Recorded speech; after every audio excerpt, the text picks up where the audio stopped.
제주도의 검은 현무암 해변은 마치 세상의 끝자락처럼 고요했다. 파도는 일정한 리듬으로 밀려와 하얀 포마를 흩뿌리고는 다시 어두운 바다의 품으로 소리 없이 스며들었다. 7년이라는 시간은 서윤아의 삶을 이곳 문명의 소음이 희미해지는 섬에 단단히 묶어두었다. 그녀는 해변에서 조금 떨어진 작은 귤밭에 둘러싸인 아담한 돌집에 살았다. 그 집은 그녀에게 도피처이자 세상에서 가장 소중한 두 생명을 지키는 견고한 요새였다. 모래사장에서 쌍둥이 하준과 하은이 놀고 있었다. 7살배기 아이들의 평범한 놀이라고 하기에는 그 모습이 자아내는 풍경은 어딘가 비범했다. 하준이는 젖은 모래를 이용해 복잡한 기하학적 패턴의 성을 쌓고 있었다. 단순한 두꺼비집이 아니었다. 비잔틴 양식의 돔과 고딕 성당의 첨탑을 닮은 구조물은 어린아이가 만들었다고는 믿기 힘든 정교한 균형 감각을 뽐내고 있었다. 아이는 중력과 모래의 장력을 계산이라도 하는 듯 가장 효율적인 아치 구조를 만들어내고 있었다. 그 옆에서 혜은이는 조개 껍데기를 주워 색깔과 모양에 따라 분류하고 있었다. 하지만 그녀의 진짜 관심은 다른 곳에 있었다. 해변을 따라 걷는 몇 안 되는 관광객들의 표정과 몸짓, 그들 사이의 미묘한 거리감을 예리하게 관찰하는 중이었다. 그녀는 이따금씩 고개를 갸웃거리며 혼잣말을 했다. 저 아저씨는 웃고 있지만 눈은 슬퍼 보여. 아마 아주머니랑 다툰 모양이야.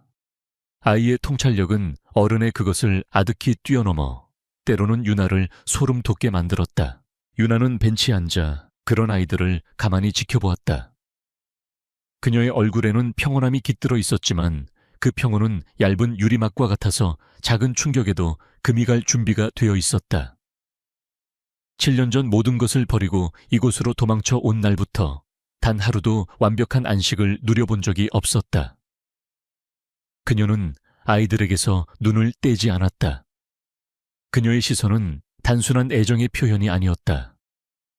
그것은 맹수가 제 새끼를 지키는 본능적인 감시였다. 낯선 차가 집 근처에 서기만 해도, 낯선 사람이 아이들에게 말을 걸기만 해도 그녀의 온 신경은 날카롭게 곤두섰다. 박지훈. 그 이름은 그녀의 삶을 송두리째 파괴한 남자의 이름이었다. 제2그룹의 냉혹한 CEO. 사랑이라고 믿었던 감정의 끝에서 그녀가 마주한 것은 차가운 배신과 잔인한 강요였다. 쌍둥이를 임신했다는 사실을 알렸을 때 그의 얼굴에 스쳤던 것은 기쁨이 아닌 귀찮음과 냉정함이었다. 그는 자신의 완벽한 계획에 흠집이 나는 것을 용납할 수 없었다. 그의 야망의 아이들은 걸림돌일 뿐이었다. 그는 그녀에게 선택 아닌 선택을 강요했다. 아이를 지우거나 모든 것을 잃거나 그의 힘은 막강했다. 그녀가 기댈 곳은 어디에도 없었다. 결국 그녀는 병원 수술대 위에 누워야만 했다. 하지만 그 차가운 절망의 순간 그녀 안에 무언가가 깨어났다.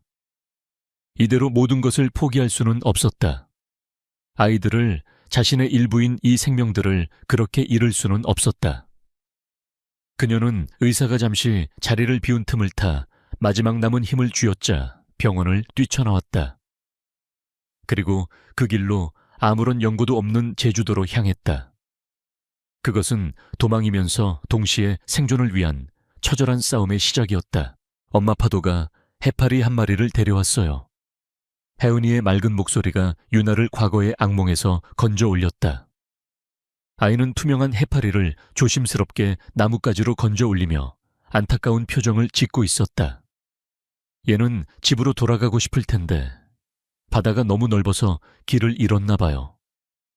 하준이가 쌓던 성에서 고개를 들고 말했다. 해파리는 뇌가 없어서 길을 잃는다는 개념 자체가 없어. 그냥 조류에 따라 떠다니는 것뿐이야. 감상적인 해석은 비과학적이야, 혜은아. 하지만 슬퍼 보이잖아. 혜은이는 아랑곳하지 않고 해파리를 다시 바다 쪽으로 밀어주었다. 유나는 두 아이의 대화를 들으며 희미하게 미소 지었다. 너무나도 다른 성향을 가진 두 아이. 논리와 이성의 하준 감성과 공감의 하은. 하지만 두 아이는 서로의 다름을 존중하고 보완하며 자라주고 있었다. 이 아이들이야말로 그녀가 7년의 세월을 버텨낸 이유이자 그녀의 모든 것이었다. 그녀는 아이들을 지키기 위해서라면 악마와도 기꺼이 손잡을 수 있었다. 저녁이 되자 세 사람은 집으로 돌아왔다. 바닷바람에 그을린 아이들의 뺨은 건강한 붉은 빛을 띠고 있었다. 유나는 정성껏 저녁을 준비했다. 제주 흑돼지로 만든 김치찌개와 갓 지은 밥, 그리고 텃밭에서 직접 키운 채소들로 차린 소박하지만 따뜻한 식탁이었다. 아이들은 편식 없이 맛있게 밥을 먹었다. 그 평범한 일상이 유나에게는 무엇과도 바꿀 수 없는 행복이었다. 하지만 그 행복의 이면에는 언제나 짙은 그림자가 드리워져 있었다. 식사를 마친 후 아이들은 거실에서 각자의 방식으로 시간을 보냈다. 하준이는 낡은 노트북으로 코딩 프로그램을 다루고 있었다. 아이는 이미 웬만한 대학생 수준을 뛰어넘는 프로그래밍 실력을 갖추고 있었다. 단순한 게임을 만드는 수준이 아니었다. 복잡한 알고리즘을 설계하고 데이터베이스를 구축하는 경이로운 재능이었다. 혜윤이는 거실 한쪽에 마련된 작은 석에서 두꺼운 철학책을 읽고 있었다. 플라톤의 국가 원서였다. 아이는 어려운 개념들을 스펀지처럼 빨아들이며 자신만의 사유를 구축해 나가고 있었다. 유나는 설거지를 하며 그런 아이들을 물끄러미 바라보았다. 아이들의 비범한 재능은 그녀에게 자랑이자 동시에 깊은 불안의 근원이었다. 이 작은 섬은 아이들의 재능을 품기에는 너무 좁았다. 언젠가는 세상으로 나아가야 할 아이들. 하지만 그 세상에는 아이들의 존재 자체를 부정하는 위험한 남자가 있었다. 그녀는 아이들을 영원히 이 평화로운 섬에 가둬둘 수만은 없다는 사실을 알고 있었다. 그래서 그녀는 7년간 단 한순간도 준비를 게을리하지 않았다. 그녀는 단순한 도망자가 아니었다. 과거에 그녀는 J그룹의 핵심 부서에서 일했던 최고의 데이터 분석가이자 전략가였다. 박지훈이 그녀를 곁에 두었던 것은 단순한 연애 감정 때문만이 아니었다. 그녀의 날카로운 분석력과 미래를 예측하는 통찰력이 그의 야망에 필요했기 때문이었다. 그녀는 그의 모든 것을 알고 있었다. 그의 사업 방식, 그의 약점, 그의 숨겨진 비밀들까지. 그녀는 그 모든 정보를 기억에 가장 깊은 곳에 봉인해두고 있었다. 언젠가 사용해야 할 비수처럼 그날 밤도 여느 때와 같이 평화롭게 지나가는 듯 했다. 아이들이 잠자리에 들고 유나는 거실에 홀로 앉아 책을 읽고 있었다. 텔레비전에서는 심야 경제 뉴스가 흘러나오고 있었다. 무심코 화면을 보던 그녀의 몸이 순간 돌처럼 굳었다. 화면 가득 익숙하면서도 증오스러운 얼굴이 클로즈업되고 있었다. 7년의 세월이 흘렀지만 조금도 변하지 않은, 아니 더욱더 냉혹하고 오만해진 박지훈의 얼굴이었다. 그는 J그룹의 새로운 친환경 에너지 사업 진출을 발표하는 기자회견장에 서 있었다.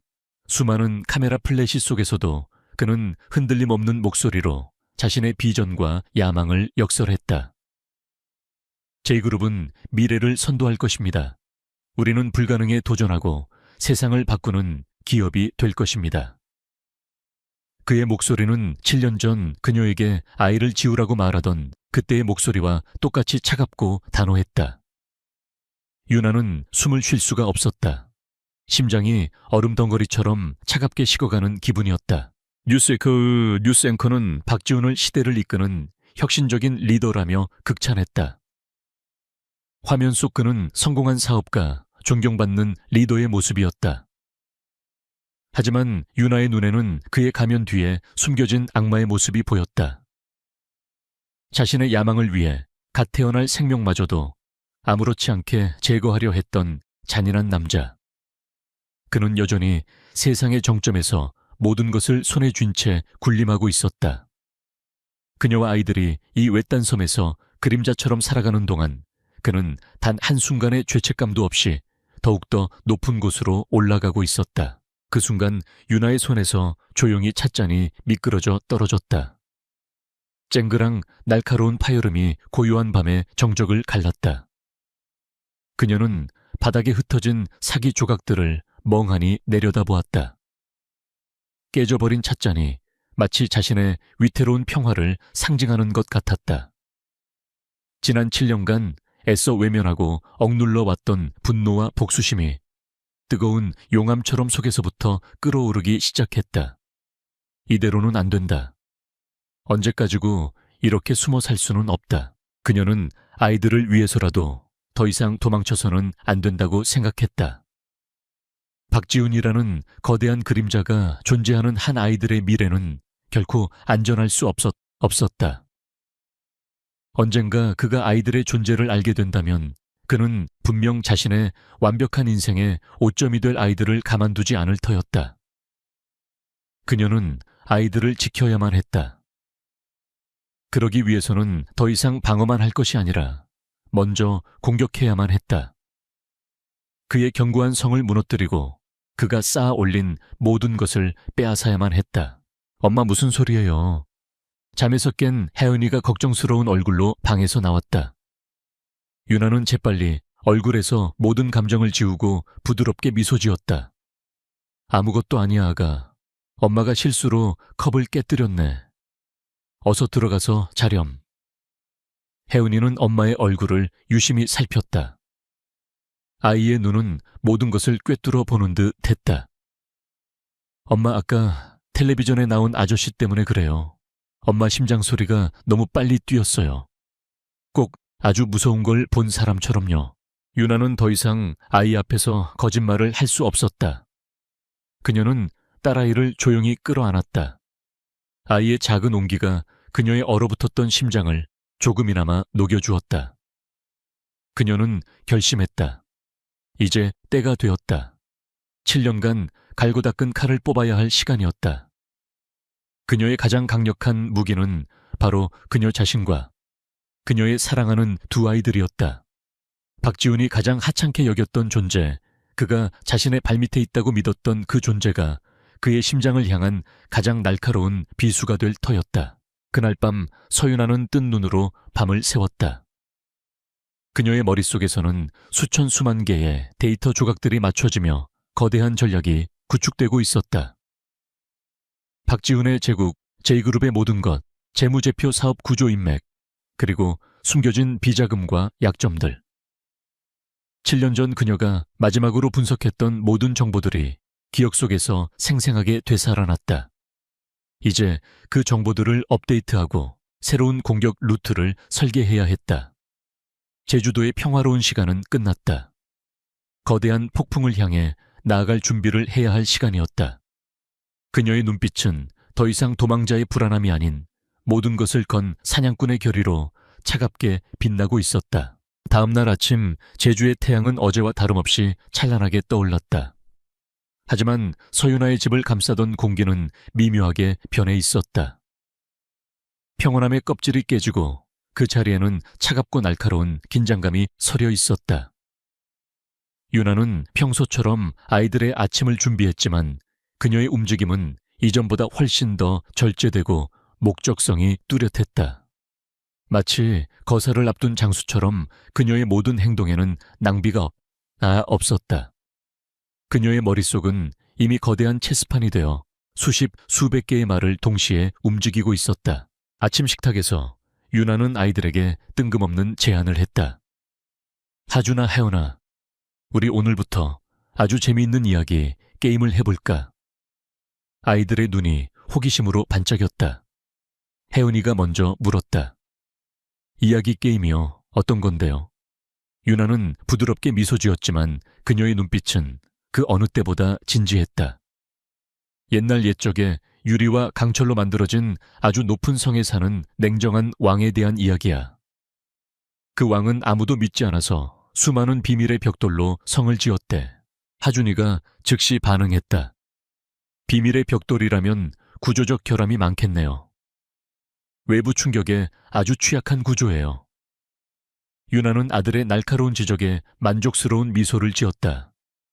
맞아, 아주 똑똑하구나 하주나. 그래서 성에서 쫓겨난 여왕님이 이 성을 무너뜨릴 방법을 찾고 있어. 여왕님이 가장 먼저 해야 할 일은 무엇일까? 성이 가장 약한 기둥은 어디에 있을까? 이것은 단순한 동화가 아니었다. 7년간의 도피 생활을 끝내고 거대한 제국에 맞서기 위한 모의 훈련의 시작이었다. 하연이가 턱을 괜 채 깊은 생각에 잠겼다. 왕이 아무도 믿지 않는다면 가장 외로울 거예요. 그리고 외로운 사람은 자기가 가장 아끼는 것을 가까이에 두는 법이죠.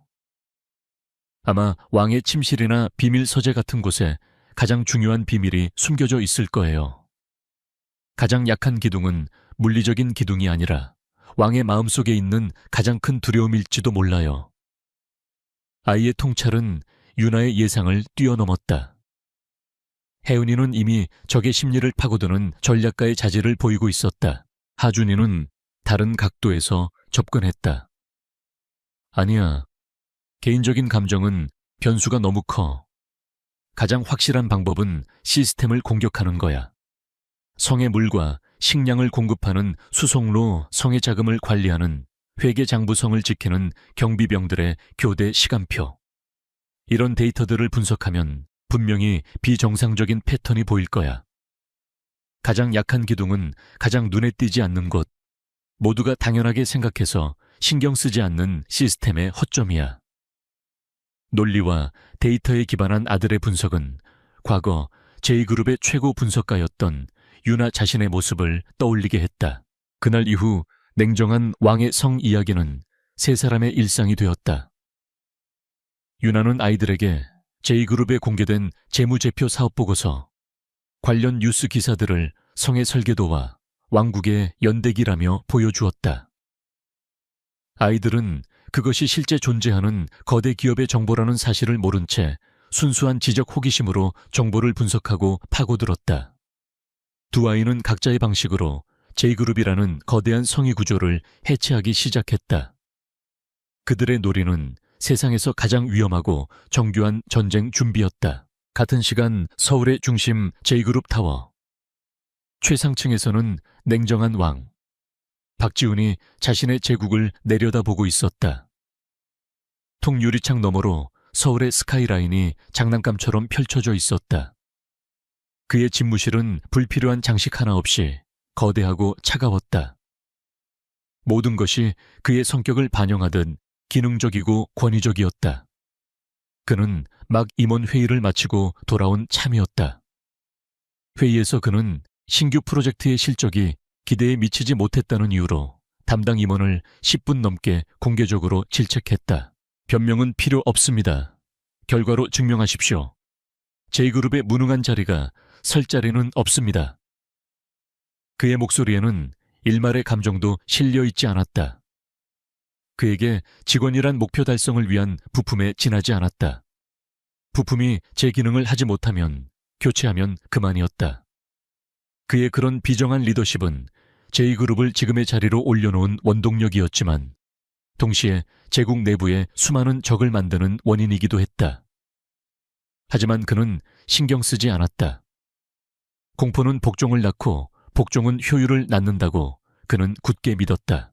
그는 잠시 과거를 떠올렸다. 서윤아, 한때 그의 곁에 있었던 여자. 그녀의 비상한 머리와 분석력은 꽤 유용했다. 하지만 그녀는 선을 넘었다. 감히 아이를 무기로 자신을 발목 잡으려 했다. 그에게 있어 그것은 자신의 완벽한 계획에 대한 용납할 수 없는 도전이었다. 그는 모든 것을 깔끔하게 처리했다고 생각했다. 돈과 권력을 이용해 병원 기록 하나를 지우는 것은 그에게 일도 아니었다. 그 후로 7년 그는 단 한 번도 그녀를 떠올리지 않았다. 그녀는 그의 인생에서 완벽하게 삭제된 사소한 실수일 뿐이었다. 다시 제주도 윤하의 작은 집에서는 보이지 않는 전쟁이 치열하게 벌어지고 있었다. 그녀는 제주의 집과 작은 귤밭을 처분하기 위해 부동산에 내놓았다. 큰 돈은 아니었지만 서울에서의 초기 정착 자금으로는 충분했다. 그녀는 밤마다 낡은 노트북으로 공공도서관의 와이파이를 이용해 서울에서의 거처를 물색했다. 예지그룹 본사와는 멀리 떨어진 눈에 띄지 않는 오래된 오피스텔이 그녀의 목표였다. 완벽한 익명성, 그것이 새로운 시작의 제1원칙이었다. 엄마 왕국의 재무제표가 이상해요. 하준이가 노트북 화면을 가리키며 말했다. 매년 4분기에 특정 자회사를 통해 비정상적으로 큰 규모의 컨설팅 비용이 지출되고 있어요. 그런데 그 컨설팅 회사는 서류상으로만 존재하는 유령 회사 같아요. 자본금도 거의 없고 알려진 실적도 없어요. 아이는 J그룹에 공개된 자료들 속에서 비자금의 흐름으로 의심되는 흔적을 발견한 것이었다. 7살 아이의 눈썰미라고는 도저히 믿을 수 없는 수준이었다. 하연이는 다른 자료를 보고 있었다. J그룹이 후원하는 자선재단에 대한 기사들이었다. 왕은 매년 가난한 사람들에게 빵을 나눠주며 자비로운 척하지만 빵을 만드는 데 들어간 밀가루 값보다 빵을 배달하는 마차를 꾸미는데 훨씬 더 많은 돈을 쓰고 있어요. 사람들은 왕의 마차만 보고 칭송하지만 실제로는 빵을 받은 사람보다 마차를 만든 장인이 더 큰 이익을 얻는 구조예요. 아이는 박지훈의 위선적인 사회공헌 활동의 본질을 꿰뚫어 보고 있었다. 유나는 아이들의 분석을 하나하나 기록하고 정리했다. 흩어져 있던 퍼즐 조각들이 아이들의 천재적인 능력 덕분에 조금씩 맞춰지고 있었다. 이것들은 아직 결정적인 증거는 아니었지만 공격의 방향을 설정할 중요한 이정표가 되어 주었다. 그녀는 아이들이 이 위험한 게임에 깊이 관여하고 있다는 사실에 마음 한구석이 아팠지만 다른 선택지가 없었다. 이것은 아이들의 미래를 지키기 위한 싸움이었고 아이들의 재능은 그 싸움에서 가장 강력한 무기였다. 며칠 후 집을 사겠다는 사람이 나타났다. 계약은 순조롭게 진행되었다. 유나는 이삿짐을 꾸리기 시작했다. 7년간의 제주 생활을 증명하는 물건들은 많지 않았다. 그녀는 대부분의 물건을 버리거나 이웃에게 나눠주었다. 과거와의 연결고리를 최소화해야 했다. 그녀가 챙긴 것은 아이들의 책 몇 권과 낡은 노트북, 그리고 7년간 모아온 비상금뿐이었다. 그녀는 자신의 모든 것을 버리고 오직 복수라는 단 하나의 목표만을 가지고 서울로 돌아갈 준비를 하고 있었다. 박지훈은 그 시각 해외의 유력 정치인과 저녁 식사를 하고 있었다. 수십만 달러짜리 와인을 마시며 그는 J그룹의 새로운 글로벌 프로젝트에 대한 지원을 약속받고 있었다. 그는 자신의 권력과 부가 만들어내는 화려한 세상에 취해 있었다. 그에게 세상은 거대한 게임판이었고 그는 단 한 번도 패배해 본 적 없는 유일한 플레이어였다. 그는 자신의 발밑에서 자신이 기억조차 못하는 과거의 망령이 자신을 무너뜨릴 치명적인 칼날을 갈고 있다는 사실을 꿈에도 상상하지 못했다. 그의 오만함이 그의 눈과 귀를 완벽하게 가리고 있었다. 떠나기 전날 밤 유나는 아이들을 데리고 마지막으로 해변에 나갔다. 밤바다는 모든 것을 삼킬 듯 깊고 어두웠다. 파도 소리만이 유일한 배경음이었다. 유나는 아이들의 작은 손을 꼭 잡았다. 서울에 가면 아주 큰 성에 사는 무서운 왕을 만나게 될지도 몰라. 하지만 무서워할 필요 없어. 우리에게는 그 어떤 마법보다 강한 무기가 있으니까. 혜은이가 물었다. 그게 뭔데요, 엄마? 유나는 아이들을 끌어안고 속삭였다. 바로 우리 자신이야. 그리고 서로를 사랑하는 마음이지. 그녀의 목소리는 흔들림 없었다. 지난 7년간 그녀를 지탱해 준 것은 증오나 복수심이 아니었다. 바로 이 작은 아이들에 대한 조건 없는 사랑이었다. 그 사랑이 있었기에 그녀는 절망 속에서도 무너지지 않을 수 있었다. 이제 그 사랑의 힘으로 그녀는 괴물과 싸우러 가려 했다. 괴물이 되기 위해서가 아니라 소중한 것을 지키기 위해서. 그녀의 주머니에는 김포공항으로 가는 편도 항공권 3장이 들어 있었다. 더 이상 돌아올 곳은 없었다. 배수진이었다. 7년 전 모든 것을 잃고 쫓기듯 떠나왔던 도시. 이제 그녀는 그 도시를 향해, 폭풍의 눈을 향해 스스로 걸어 들어가고 있었다. 제주에 고요했던 밤하늘에 먹구름이 몰려오고 있었다. 그것은 거대한 폭풍의 전조였다. 김포공항의 활주로에 비행기 바퀴가 닿는 순간 가볍지만 분명한 충격이 기체 전체에 퍼졌다. 7년간의 유예 기간이 끝났음을 알리는 신호탄과도 같았다. 서윤아는 창밖으로 펼쳐지는 회색빛 도시를 무감각하게 응시했다. 제주의 에메랄드빛 바다와는 너무나도 다른 끝없이 이어진 빌딩들의 숲. 그녀에게 서울은 더 이상 기회와 꿈의 도시가 아니었다. 거대한 호랑이가 도사리고 있는 반드시 정복해야만 하는 적의 소굴이었다. 그녀는 아이들의 손을 꼭 잡았다. 아이들의 손에 전해지는 미세한 떨림이 그녀의 결의를 더욱 단단하게 만들었다. 공항을 빠져나오자마자 서울의 공기가 그들을 덮쳤다. 제주의 맑고 짠 내음 섞인 바람과는 질적으로 다른 매연과 먼지가 뒤섞인 무거운 공기였다. 사방에서 들려오는 자동차 경적 소리와 인파의 소음은 아이들에게는 거의 폭력에 가까운 자극이었다. 혜은이는 저도 모르게 유나의 옷자락을 꽉 쥐었고, 하준이는 압도적인 정보량에 노출된 듯 눈을 가늘게 뜨고 주변을 빠르게 훑었다.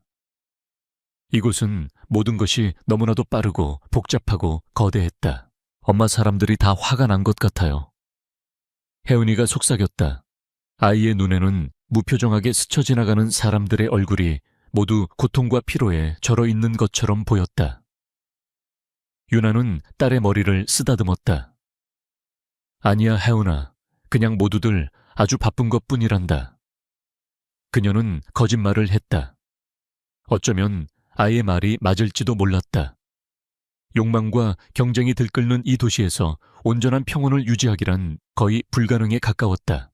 그들이 향한 곳은 서울의 중심부에서 한참 벗어난 낡은 공장지대와 주택가가 뒤섞인 구로구의 한 오피스텔이었다. J그룹의 화려한 강남타워와는 의도적으로 가장 먼 곳을 선택했다. 그들의 새로운 이름인 강서연, 강하준, 강하은이 적힌 계약서는 이미 법적으로 완벽하게 처리되어 있었다. 과거 데이터 분석가 시절의 지식과 약간의 편법을 동원해 그녀는 세상에 존재하지 않았던 새로운 가족을 만들어냈다. 박지훈의 정보망이 닿지 않을 가장 어두운 그림자 속으로 스스로를 숨긴 것이었다. 오피스텔은 낡고 비좁았지만 유나는 그곳을 효율적인 전투 지휘소로 탈바꿈시켰다. 창가 쪽은 아이들과 함께 생활할 최소한의 공간으로 꾸몄고, 나머지 절반은 고성능 컴퓨터와 여러 대의 모니터, 그리고 벽면을 가득 채운 화이트보드로 채워졌다. 이곳은 더 이상 안락한 집이 아니었다. 거대한 적을 분석하고 해체하기 위한 작전 본부였다. 제주의 아늑했던 돌집과는 모든 것이 달랐다. 이곳에는 흙냄새 대신 오존 냄새가 파도 소리 대신 컴퓨터 펜 돌아가는 소리가 가득했다. 새로운 환경에 대한 아이들의 적응 방식은 각기 달랐다. 하준이는 도시의 복잡한 시스템에 매료되었다. 그는 방 한 구석에서 노트북으로 서울의 교통망, 통신망, 전력망 데이터를 분석하며 시간 가는 줄 몰랐다. 그에게 도시는 거대한 유기체이자 풀어야 할 흥미로운 퍼즐이었다. 반면 혜은이는 사람들을 관찰했다. 오피스텔 창밖으로 보이는 사람들의 출퇴근 모습, 상가에서 물건을 사는 모습들을 보며 그들의 감정과 관계를 추리했다.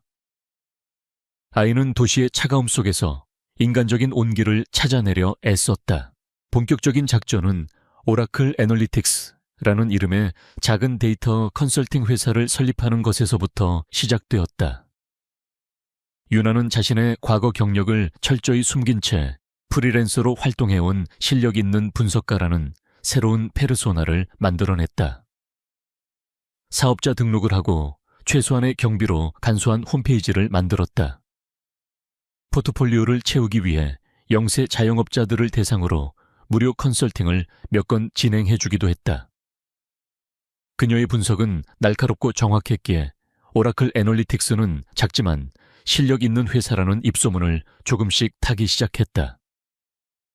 이것은 J그룹이라는 거대한 성벽에 접근하기 위한 완벽한 위장이었다. 어느 날 저녁 유나는 화이트보드 앞에 아이들을 불러 모았다.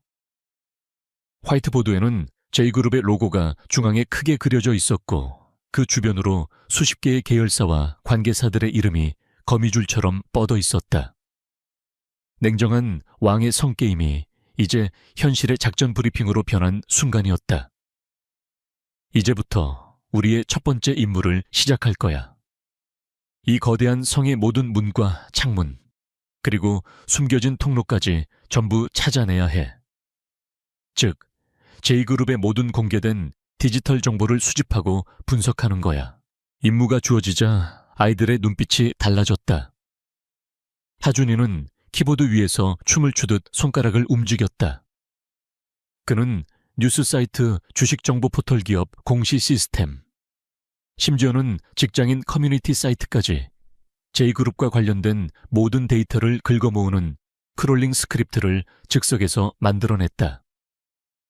수십만 건의 비정형 데이터가 순식간에 그들의 서버로 쏟아져 들어왔고 하준이는 이것들을 체계적으로 분류하여 데이터베이스로 구축하기 시작했다. 하연이는 그렇게 수집된 데이터의 내용을 분석하는 역할을 맡았다. 그녀는 박지훈의 공식적인 연설문과 인터뷰 기사들을 전부 읽으며 그의 언어 습관과 심리 상태를 분석했다. 왕은 항상 미래, 혁신, 도전 같은 거대하고 긍정적인 단어를 사용하지만 주어는 항상 나 또는 J그룹이에요. 다른 사람에 대한 언급은 거의 없어요. 아주 자기중심적이고 타인에 대한 공감 능력이 부족한 사람이라는 증거예요. 혜은이는 데이터의 행간에 숨겨진 인간의 본성을 읽어내고 있었다.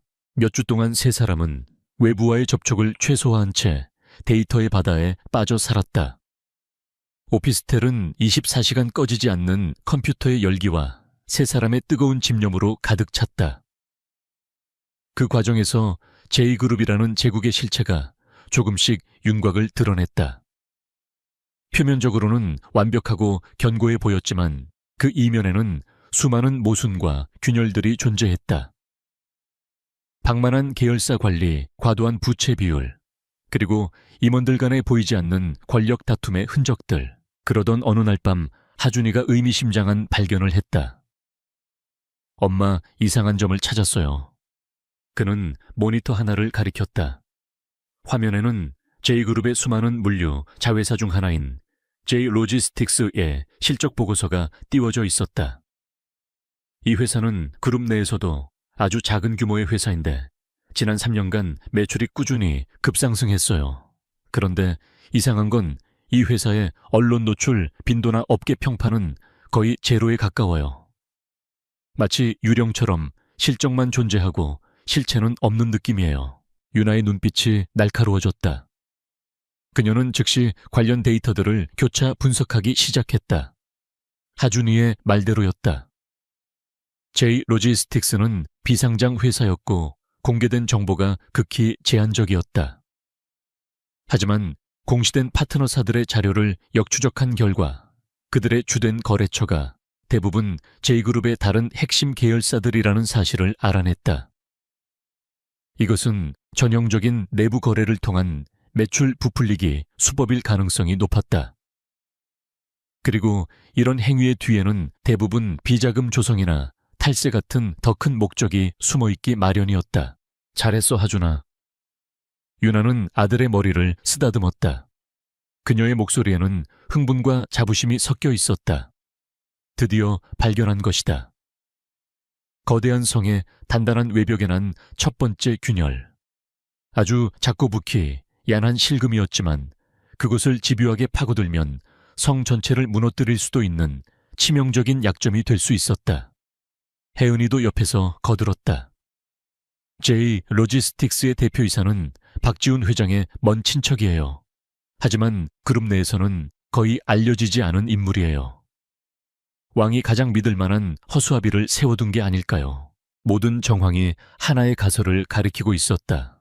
제이 로지스틱스는 박지훈의 비밀스러운 금고 역할을 하는 위장 회사일 가능성이 높았다. 윤아는 화이트보드에 그려진 제이 로지스틱스의 이름 주위에 붉은색으로 동그라미를 쳤다. 이제 목표가 정해졌다. 오라클 애널리틱스의 첫 번째 사냥감. 그녀는 제이 로지스틱스와 거래하는 중소 하청업체들의 리스트를 뽑기 시작했다. 정면으로 성문을 부술 수 없다면 가장 허술한 지하 통로를 통해 잠입해야 했다. 그리고 그 지하 통로의 입구는 바로 이 이름 없는 물류회사였다. 7년 만에 돌아온 서울의 밤은 차가웠지만 작은 오피스텔 안에서는 복수의 불꽃이 조용히 하지만 뜨겁게 타오르기 시작했다. 오라클 애널리틱스의 작은 사무실은 서울의 IT밸리인 구로디지털 단지의 낡은 빌딩 한 구석에 자리 잡고 있었다. 간판조차 없는 허름한 공간이었지만 그 안에서 나오는 결과물은 결코 허름하지 않았다. 서윤아 아니 이제는 강서연이라는 이름으로 살아가는 그녀는 자신의 능력을 무기로 조금씩 시장에 균열을 내고 있었다. 그녀는 빅데이터 분석을 통해 영세한 스타트업들에게 대기업 수준의 시장 예측과 경영 전략을 제공했다. 그녀의 컨설팅은 항상 데이터에 기반했고 지독할 정도로 논리적이었으며 놀라운 성공률을 보였다. 입소문은 조용하지만 확실하게 퍼져나갔다. 그러던 중 그녀가 기다리던 기회가 찾아왔다. 제이 로지스틱스의 여러 하청업체 중 최근 경영난으로 파산 위기에 몰린 한 중소 섬유 업체의 대표가 지푸라기라도 잡는 심정으로 그녀를 찾아온 것이었다. 성일섬유라는 이름의 그 회사는 한때 제이그룹의 의류 브랜드에 원단을 독점 공급할 정도로 기술력을 인정받았지만 최근 몇 년간 납품 단가 압박과 알 수 없는 물류 비용 증가로 인해 적자에 늪에 빠져 있었다. 성일섬유의 늙은 대표는 강서연 앞에서 몇 시간 동안 하소연을 늘어놓았다. 제이 로지스틱스를 통해서만 납품해야 한다는 계약 조건 때문에 미치겠습니다.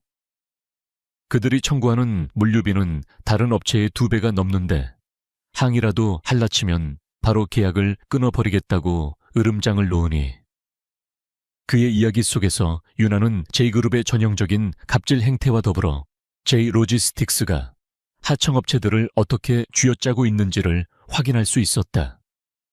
이것은 미끼를 넘어선 굴러들어온 호박이었다. 윤아는 성일섬유의 컨설팅 계약을 수락했다. 계약 조건은 파격적이었다. 착수금은 최소한으로 받고 회사의 순이익이 개선되는 만큼 성공 보수를 받는 조건이었다. 대신 그녀는 한 가지를 요구했다. 회사의 모든 재무 데이터와 물류 기록 그리고 지난 5년간 제이 로지스틱스와 주고받은 모든 계약서 및 통신 기록에 대한 접근 권한을 주십시오. 정확한 진단을 위해서는 모든 것을 투명하게 들여다봐야 합니다. 절박했던 대표는 망설임 없이 그녀의 요구를 받아들였다. 드디어 적의 성벽 내부로 들어갈 합법적인 통로가 열린 순간이었다. 그날 밤 윤아는 성일섬유로부터 받은 방대한 양의 데이터를 USB에 담아 오피스텔로 가져왔다. 아이들은 이미 만반의 준비를 하고 있었다. 하준아, 이건 너의 몫이야. 성일섬유와 제이 로지스틱스 사이의 모든 거래 데이터를 분석해줘. 송장번호, 배송 날짜, 물품 내역, 결제 금액. 사소한 것 하나라도 놓치지 말고 모든 데이터의 흐름을 시각화해줘. 알겠어요, 엄마. 데이터 시각화에는 그래프 데이터베이스를 활용하는 게 가장 효율적일 거예요. 하준이는 이미 전문가처럼 자신만의 분석 방법론을 제시했다. 윤아는 혜은이에게 또 다른 임무를 주었다. 혜은아, 너는 이메일과 통화 기록 같은 텍스트 데이터들을 분석해 주렴. 제이 로지스틱스 담당자들이 성일섬유 측에 어떤 단어들을 사용하고 어떤 태도를 보였는지, 그들의 감정 변화나 숨겨진 의도가 있는지 찾아내줘. 네, 엄마. 텍스트 마이닝과 감성 분석 기법을 사용하면 될 것 같아요. 사람들이 거짓말을 할 때는 특정 단어 사용 빈도가 높아지는 경향이 있거든요. 혜은이의 대답 역시 7살 아이의 것이라고는 믿기 힘들었다. 작전은 다시 시작되었다. 작은 오피스텔은 거대한 데이터 분석 센터로 변했다. 유나는 전체 프로젝트를 총괄하며 분석의 방향을 지휘했고, 하준이는 데이터의 구조를 파고들었으며 혜은이는 그 안에 담긴 인간의 심리를 꿰뚫었다. 며칠 밤낮으로 이어진 분석 끝에 하준이가 마침내 첫 번째 유의미한 이상 징후를 발견했다. 엄마, 이것 좀 보세요. 정말 이상해요. 하준이가 가리키는 모니터에는 복잡한 선과 점으로 이루어진 데이터 시각화 그래프가 펼쳐져 있었다. 이 파란색 점들이 성일섬유에서 J-로지스틱스로 넘어간 실제 원단 물량이에요. 그리고 이 빨간색 점들이 J-로지스틱스가 J그룹 본사에 납품했다고 보고한 물량이고요. 그런데 보세요. 매달 평균 퍼센트에서 8% 정도 빨간색 점이 파란색 점보다 항상 많아요. 존재하지 않는 유령 물량이 J그룹에 납품된 것처럼 처리되고 있는 거예요. 유나의 심장이 세차게 뛰기 시작했다. 이것은 단순한 계산, 착오나 실수가 아니었다. 조직적이고 체계적으로 이루어지는 명백한 사기 행위의 증거였다. J-로지스틱스는 하청업체로부터 받은 물량을 부풀려 J그룹 본사에 허위 보고하고 그 차액을 어딘가로 빼돌리고 있었던 것이다. 이것이 바로 성일섬유가 알 수 없는 물류 비용 증가에 시달렸던 이유였다. 그들은 자신들도 모르는 사이에 유령 물량에 대한 비용까지 떠안고 있었던 셈이다. 그 돈이 어디로 흘러 들어가는지 추적할 수 있겠니? 유나의 목소리가 가늘게 떨렸다. 어려워요. J그룹 내부의 회계 시스템까지는 접근할 수가 없으니까요. 하지만 방법이 아주 없는 건 아니에요. 하준이는 키보드를 빠르게 두드렸다. 그는 J-로지스틱스가 발행한 전자세금 계산서의 고유 번호 패턴을 분석하기 시작했다. 이상해요. 정상적인 계산서들 사이에 특정 패턴을 가진 계산서들이 주기적으로 끼어 있어요. 마치 암호처럼요. 이 계산서들이 발행된 곳은 전부 처음 보는 이름의 작은 무역 회사들이에요. 그 순간 다른 쪽에서 데이터를 분석하던 하은이가 소리쳤다. 엄마, 저도 뭔가를 찾았어요.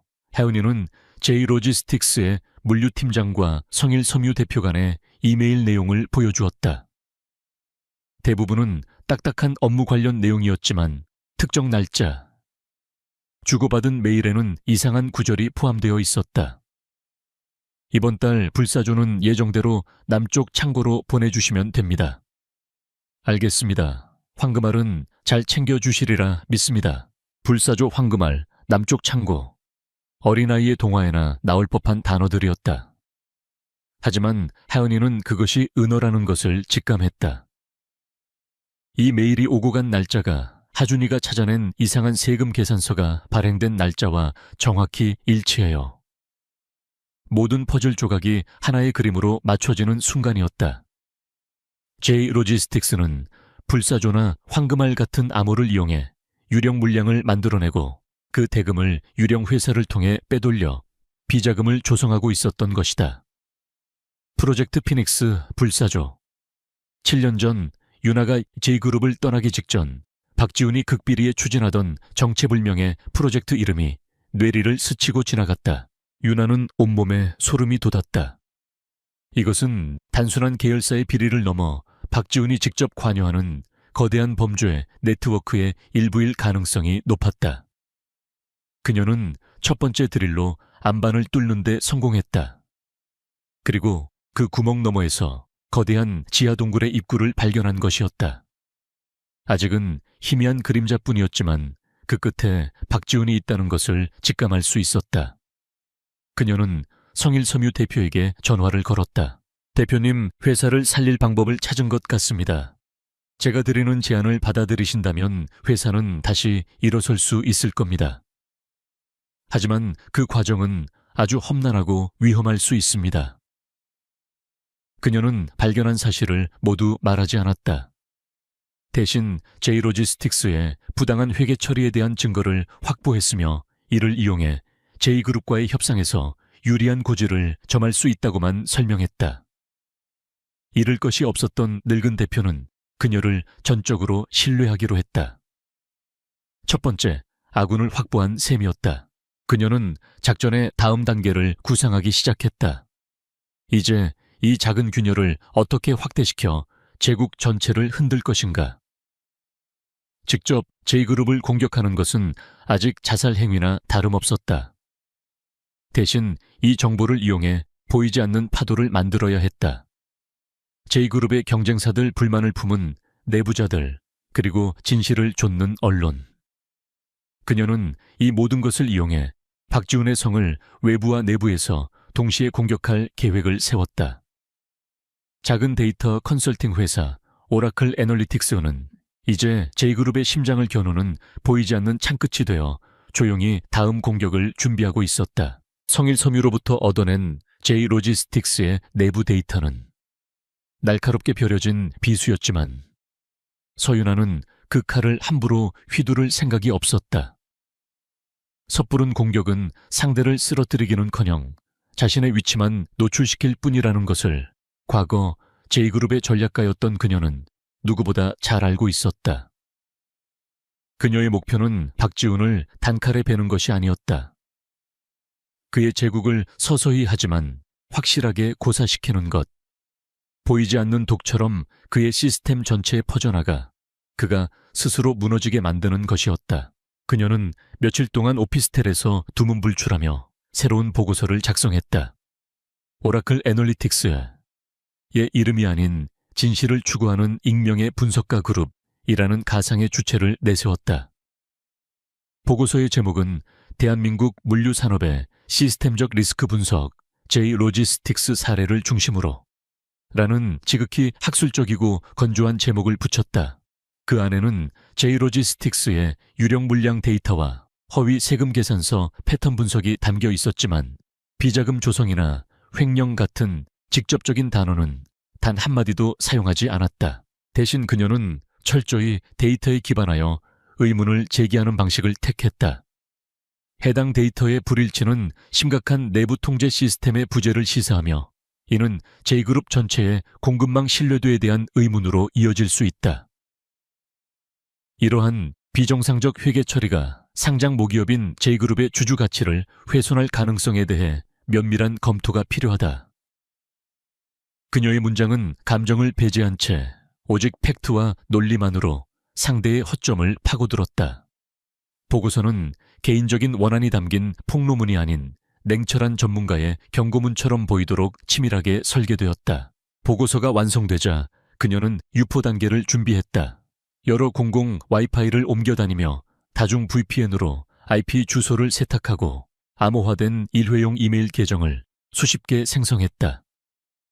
치밀하고 복잡한 과정이었지만 7년 전 모든 것을 버리고 도망쳐야 했던 그녀에게 자신의 흔적을 지우는 것은 생존과 직결된 본능과도 같은 기술이었다. 그녀는 결코 작은 실수 하나로 모든 것을 망칠 수 없었다. 그녀는 주요 언론사들을 피했다. J그룹의 광고비로 운영되는 그들이 이 문제를 정면으로 다룰 리 만무했다. 대신 그녀는 작지만 탐사 보도로 명성이 있는 인터넷 경제 매체, 몇 곳과 증권가의 이름 없는 애널리스트들, 그리고 J그룹과 가장 치열하게 경쟁하는 이 3위권의 기업 서너 곳의 기획팀 앞으로 보고서를 발송했다. 각기 다른 대상에게 그녀는 조금씩 다른 내용의 커버 레터를 첨부했다. 언론사에는 공익 제보의 형태로, 경쟁사에는 산업 동향 분석 자료 공유의 형태로. 미끼는 조용히 하지만 광범위하게 뿌려졌다. 첫 번째 반응은 예상보다 빨리 나타났다. 보고서를 받은 지 이틀 만에 한 인터넷 경제 매체의 구석진 곳에 작은 기사 하나가 실렸다. J그룹 계열사 J로지스틱스 불투명한 회계 처리 의혹. 업계 신뢰도 논란이라는 자극적이지 않은 제목이었다. 기사는 윤하의 보고서 내용을 인용하며 조심스럽게 문제 제기를 하는 수준에 그쳤지만 그것만으로도 충분했다. 작은 돌멩이 하나가 거대한 호수에 던져진 것이다. 그 기사는 대중의 관심을 끌지 못했지만 여의도 증권계에서는 보이지 않는 파문을 일으켰다. 기관 투자자들과 애널리스트들 사이에서 J그룹의 리스크에 대한 이야기가 오가기 시작했다. 주식 관련 익명 커뮤니티에는 J로지스틱스건 뭔가 있긴 있나 봄 같은 종류의 글들이 올라왔다.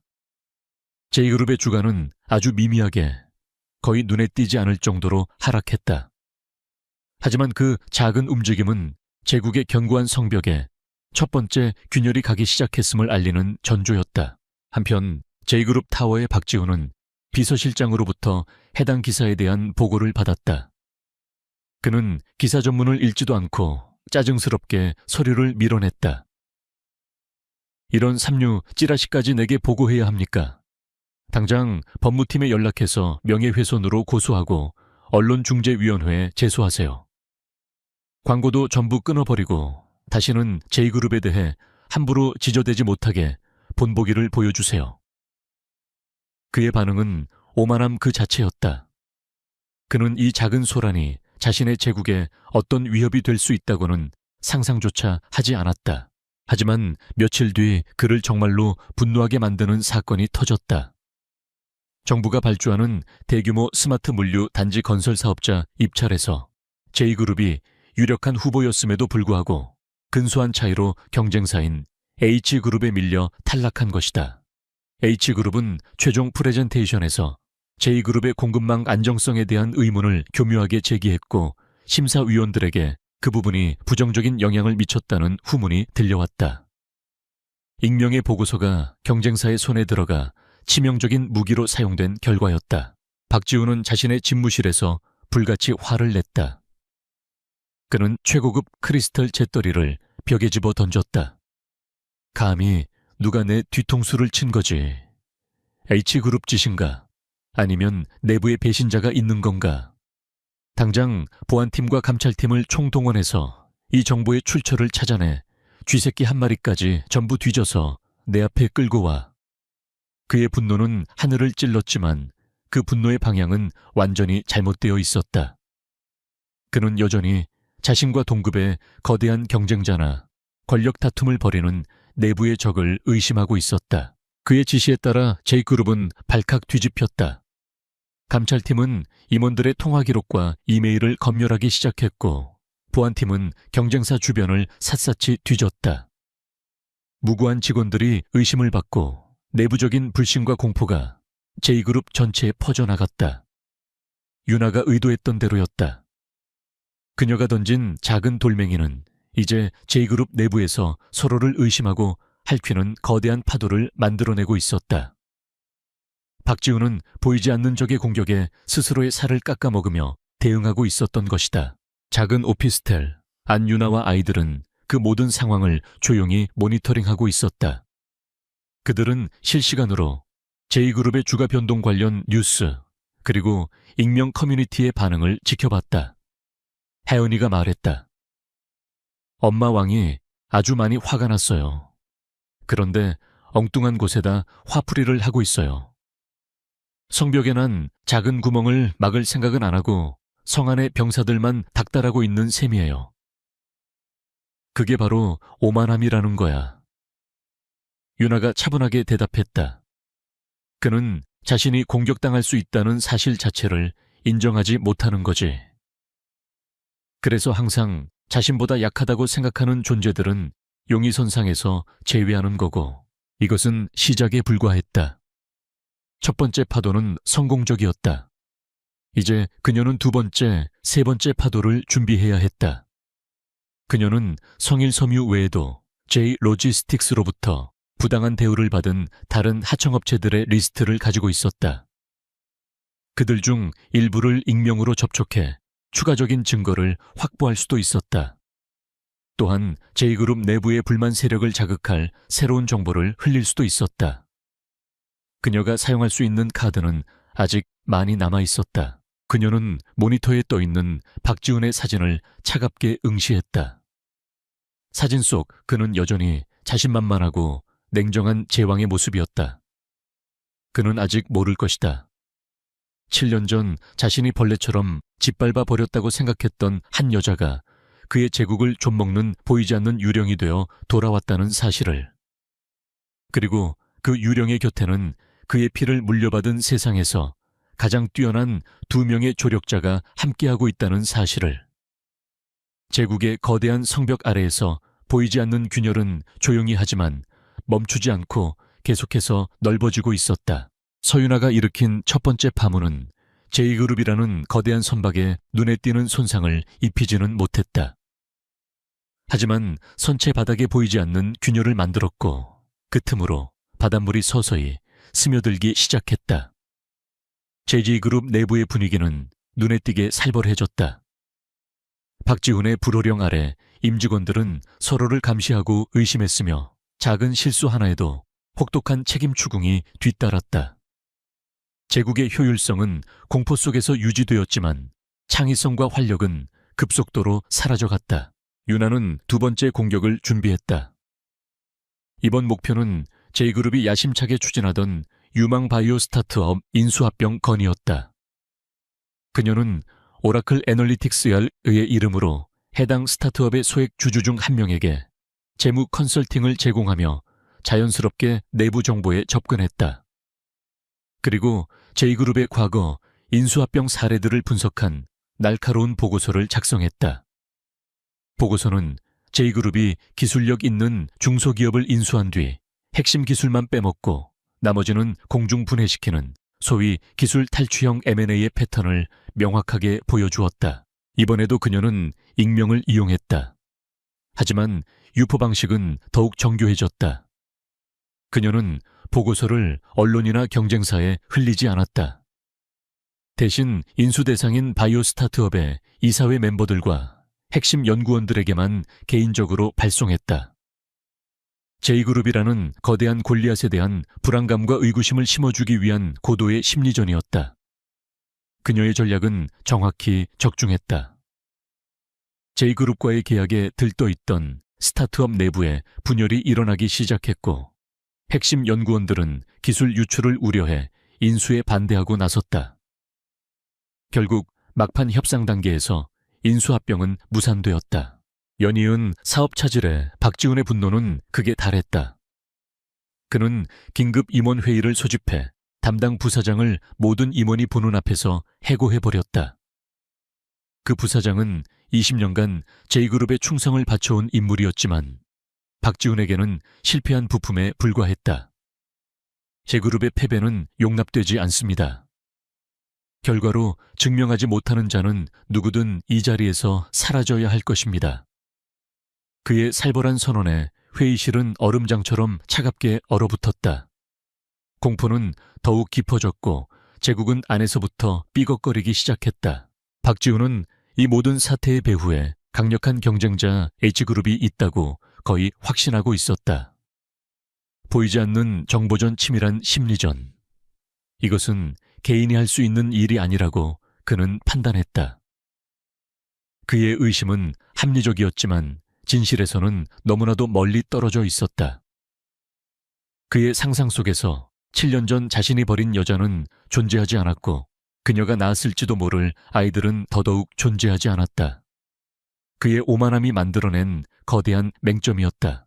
그러던 어느 날 윤하는 신문에서 제2그룹이 주최하는 연례 자선 행사에 대한 기사를 보았다. 매년 정재계의 거물들이 모두 모이는 제2그룹의 위상을 과시하는 가장 화려한 행사였다. 그리고 그곳은 박지훈과 그의 핵심 측근들을 한자리에서 관찰할 수 있는 절호의 기회이기도 했다. 위험한 도박이었다. 하지만 호랑이를 잡으려면 호랑이 굴에 들어가야만 했다. 그녀는 오라클 애널리틱스의 대표 강서연의 자격으로 그 행사에 참석하기로 결심했다. 그녀가 컨설팅을 통해 성공시킨 몇몇 벤처기업들이 행사 후원사 명단에 있었기에 초청장을 구하는 것은 어렵지 않았다. 행사가 열리는 날, 윤하는 평소와는 다른 모습으로 거울 앞에 섰다. 그녀는 화려하게 눈에 띄는 드레스 대신 지적이고 단정한 느낌을 주는 짙은 남색의 실크 드레스를 선택했다.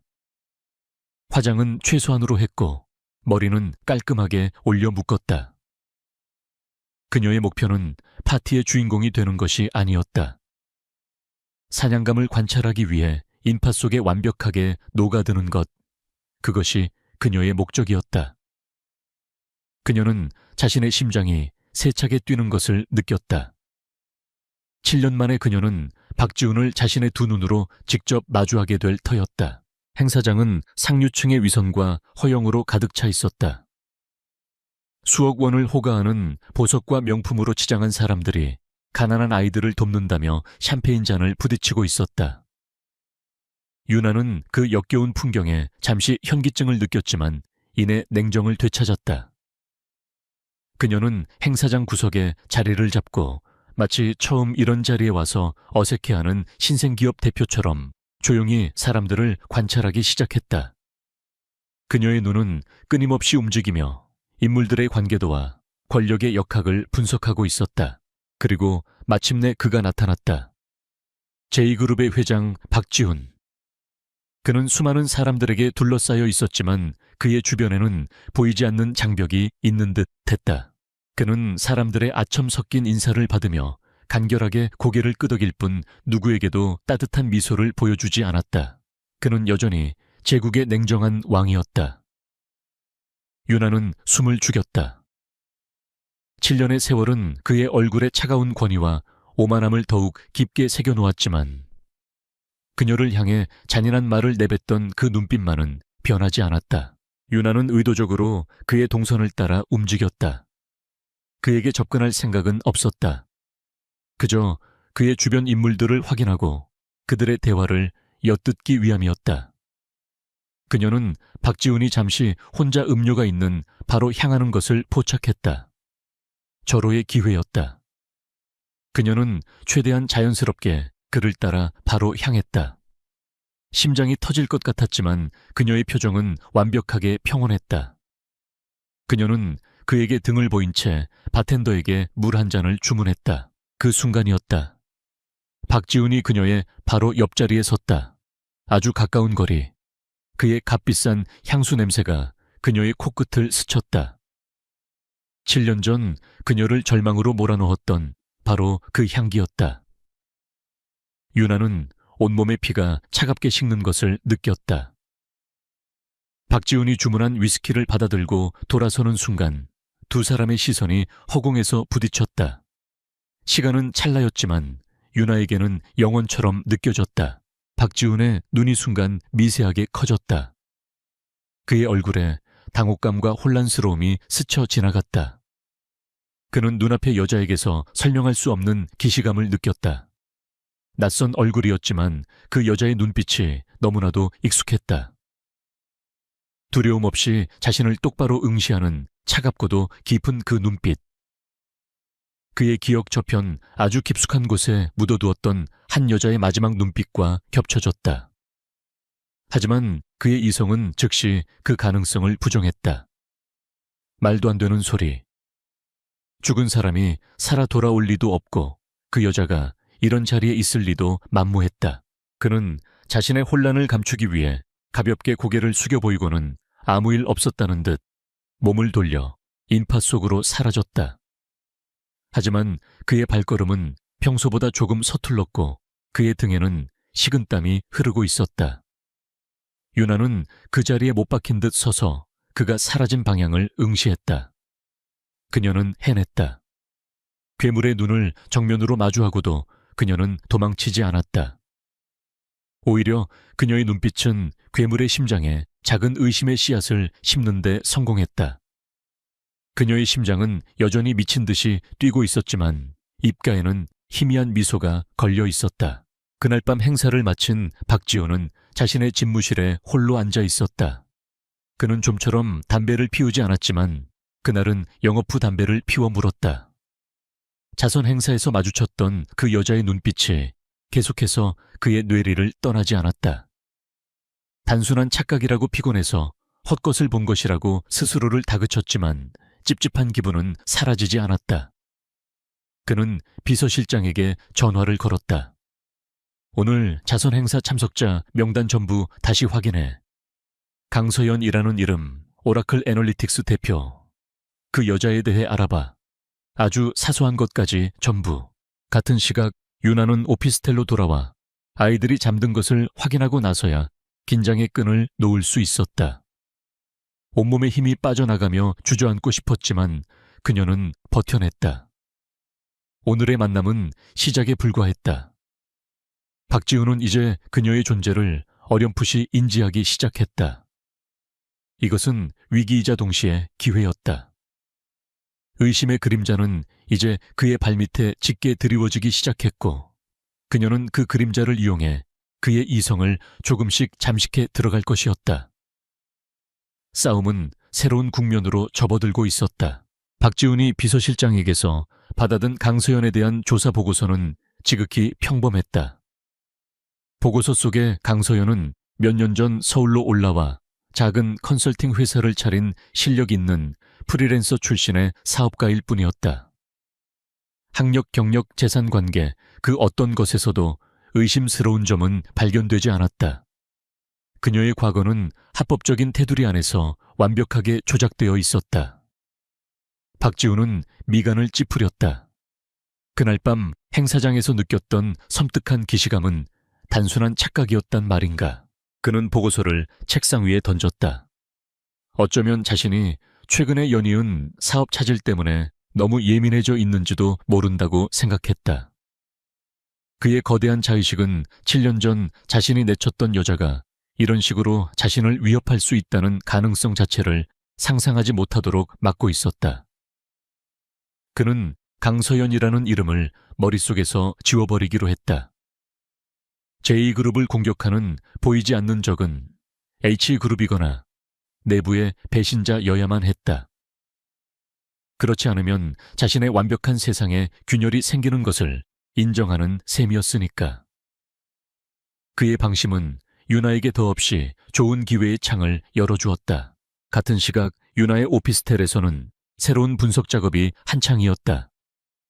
자선 행사에서 유나가 눈과 귀로 수집한 제2그룹 핵심 임원들의 관계도와 미묘한 심리 상태에 대한 정보가 화이트보드를 가득 채우고 있었다. 유나는 단순히 재무제표상의 약점을 찾는 것을 넘어 이제 제국을 지탱하는 사람에게서 균열을 찾고 있었다. 아무리 견고한 성이라도 내부에 작은 배신자 한 명만 있으면 쉽게 무너질 수 있다는 것을 그녀는 알고 있었다. 엄마, 이 사람을 주목해야 할 것 같아요. 하준이가 모니터 화면을 가리켰다. 화면에는 제2그룹의 재무를 총괄하는 김영민 전무의 프로필이 떠 있었다. 김영민 전무는 박지훈 회장이 가장 신임하는 인물 중 한 명이에요.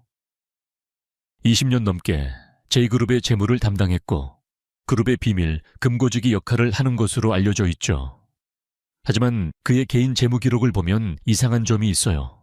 수입에 비해 지출이 과도하게 많고 특히 매달 거액의 돈이 특정 종합병원으로 송금되고 있어요. 하연이가 그 뒤를 이었다. 제가 김 전무 아내의 비공개 SNS를 분석해봤어요. 보안이 아주 허술하더라고요. 그녀는 아들이 희귀병을 앓고 있다는 사실을 암시하는 글을 여러 번 올렸어요. 해외 임상시험만이 유일한 희망이라는 문장도 있었고요. 아마 하준이가 찾아낸 병원비는 아들의 치료비일 거예요. 그리고 그 치료비는 제2그룹의 공식적인 급여만으로는 감당하기 힘든 수준일 거고요. 두 아이의 협동 분석은 제2그룹의 철옹성과도 같던 인물의 가장 연약한 아킬레스건을 정확하게 찾아냈다. 김영민 전무. 그는 박지훈의 충신이었지만 동시에 아픈 아들을 둔 아버지였다. 그의 충성심은 어쩌면 제2그룹에 대한 신념 때문이 아니라 아들의 막대한 치료비를 감당해주는 박지훈에 대한 개인적인 채무감 때문일지도 몰랐다. 유나는 김 전무를 다음 목표로 정했다. 하지만 어떻게 접근할 것인가?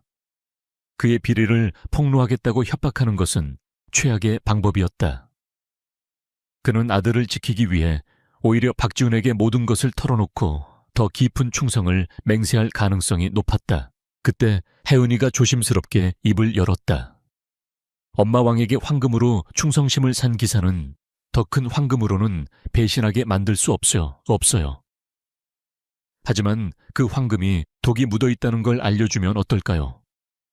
특히 그 독이 기사에 가장 소중한 것을 해칠 수 있다면요. 유나는 딸의 비유에 담긴 깊은 통찰력에 놀랐다.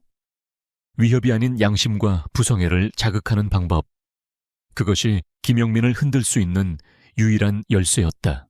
그들은 김영민에게 보낼 특별한 선물을 준비하기 시작했다. 그것은 익명의 소포 상자였다. 상자 안에는 협박 편지 대신 몇 가지의 서류와 작은 USB 그리고 일회용 보안폰이 들어있었다. 첫 번째 서류는 J 로지스틱스의 비자금이 흘러들어간 유령 회사 중 하나가 과거 J그룹의 화학공장 유해물질 유출 사고를 무마시키기 위한 로비 자금으로 사용되었다는 명백한 증거였다. 당시 그 사고로 인해 공장 인근 마을의 아이들이 집단으로 희귀 피부병을 앓게 된 사건이었다. 두 번째 서류는 바로 그 아이들의 사진과 진단서 사본이었다. 마지막으로 혜은이가 직접 문구를 다듬은 짧은 메모가 들어있었다. 전무님의 아드님은 세상에서 가장 소중한 존재일 겁니다. 하지만 이 아이들 역시 누군가에게는 세상에서 가장 소중한 아들이고 딸입니다. 전무님이 관리하는 그 돈이 또 다른 아이들의 눈물을 딛고 서 있다는 사실을 외면하지 말아 주십시오. 당신의 아들은 오염되지 않은 미래를 살아갈 자격이 있습니다. 접근은 완벽하게 익명으로 이루어졌다. 소포는 퀵서비스를 통해 김영민 전무의 자택으로 배달되었다. 이제 유나가 할 수 있는 일은 기다리는 것뿐이었다. 그녀는 체스판 위에 가장 중요한 말을 던졌다. 이제 상대가 그 말을 어떻게 받느냐에 따라 게임의 양상이 완전히 달라질 터였다. 그날 밤 김영민 전무는 자신의 서재에서 익명의 소포를 열어보았다. 처음에는 자신을 음해하려는 경쟁 세력의 소행이라고 생각했다. 하지만 서류들을 확인하는 순간 그의 얼굴은 새하얗게 질려갔다. J 로지스틱스의 비자금 화학 공장 사고, 그리고 고통받는 아이들의 사진. 그가 외면하고 싶었던 J그룹의 추악한 진실이 눈앞에 펼쳐졌다. 그는 박지훈의 명령에 따라 수많은 비자금을 관리했지만 그 돈이 구체적으로 어떻게 사용되는지에 대해서는 애써 알려고 하지 않았다. 그것이 자신과 가족을 지키는 길이라고 믿었다. 하지만 이제 그는 더 이상 모른 척할 수 없었다. 메모의 마지막 문장이 그의 심장을 비수처럼 찔렀다. 당신의 아들은 오염되지 않은 미래를 살아갈 자격이 있습니다. 그는 책상 위에 놓인 아들의 사진을 바라보았다. 병마와 싸우며 하루하루를 힘겹게 버티고 있는 아이. 그는 아들을 살리기 위해 악마와 거래했다. 아들의 값비싼 치료비는 박지훈이 건네준 바로 저 아이들의 눈물과 고통으로 만들어진 돈에서 나오고 있었다. 그의 세계가 송두리째 흔들리기 시작했다. 며칠 동안 김영민은 지옥 같은 시간을 보냈다.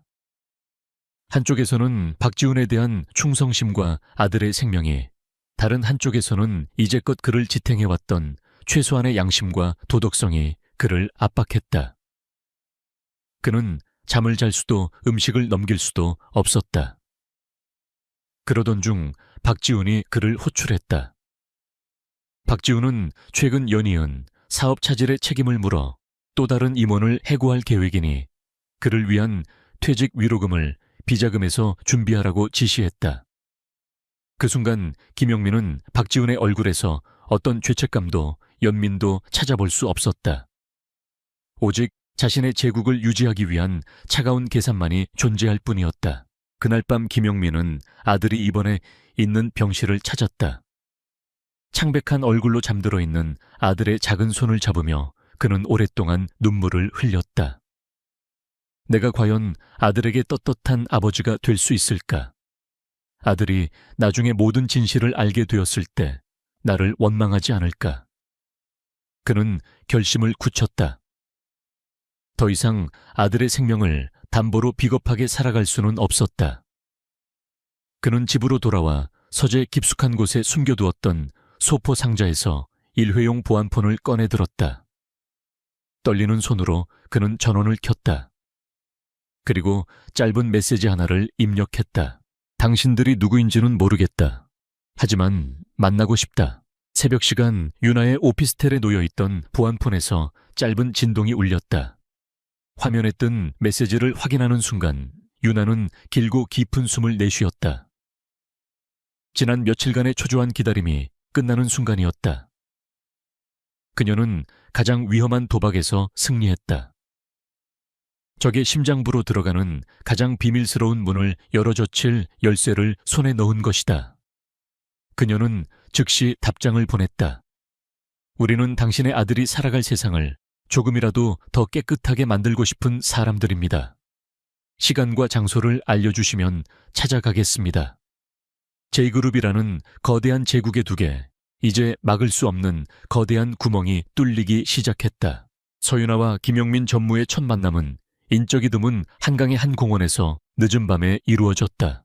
강바람은 차가웠고 도시의 불빛은 멀리서 아득하게 빛나고 있었다. 김 전무는 약속 장소에 나타난 유나의 젊고 평범한 모습에 잠시 당황했다. 그는 거대한 배후 세력이나 노회한 정보원을 상상했지만 그의 앞에 서 있는 것은 그저 단정하고 차분한 인상의 여성이었기 때문이다. 그의 눈에는 경계심과 의심이 가득했다. 당신, 도대체 누구요? 뭘 원하고 뭘 할 수 있는 사람이요? 유나는 자신의 정체를 밝히지 않았다. 대신 그녀는 나지막하지만 힘있는 목소리로 말했다. 제가 누구인지는 중요하지 않습니다, 전무님. 중요한 것은 우리가 같은 것을 원한다는 사실입니다. 전무님은 아드님에게 떳떳한 세상을 물려주고 싶어 하시고 저희는 박지훈 회장과 J그룹이 더 이상 무고한 사람들의 눈물 위에 군림하는 것을 막고 싶습니다. 그녀는 김 전무의 동요를 이끌어내기 위해 그가 박지훈 회장에게서 받은 비자금 관련 비밀 지시, 녹취 파일의 일부를 들려주었다. 그가 J그룹 내부자가 아니면 결코 알 수 없는 정보였다. 그제야 김영민은 그녀를 신뢰하기 시작했다. 그의 눈빛에서 경계심이 사라지고 깊은 절망과 체념이 그 자리를 채웠다. 그는 품 안에서 작은 외장 하드 드라이브 하나를 꺼내 유나에게 건넸다. 여기 지난 10년간 내가 관리해온 J그룹의 모든 비밀 장부와 비자금 내역 정관계 로비 리스트 그리고 박 회장의 목소리가 담긴 녹취 파일들이 들어있어.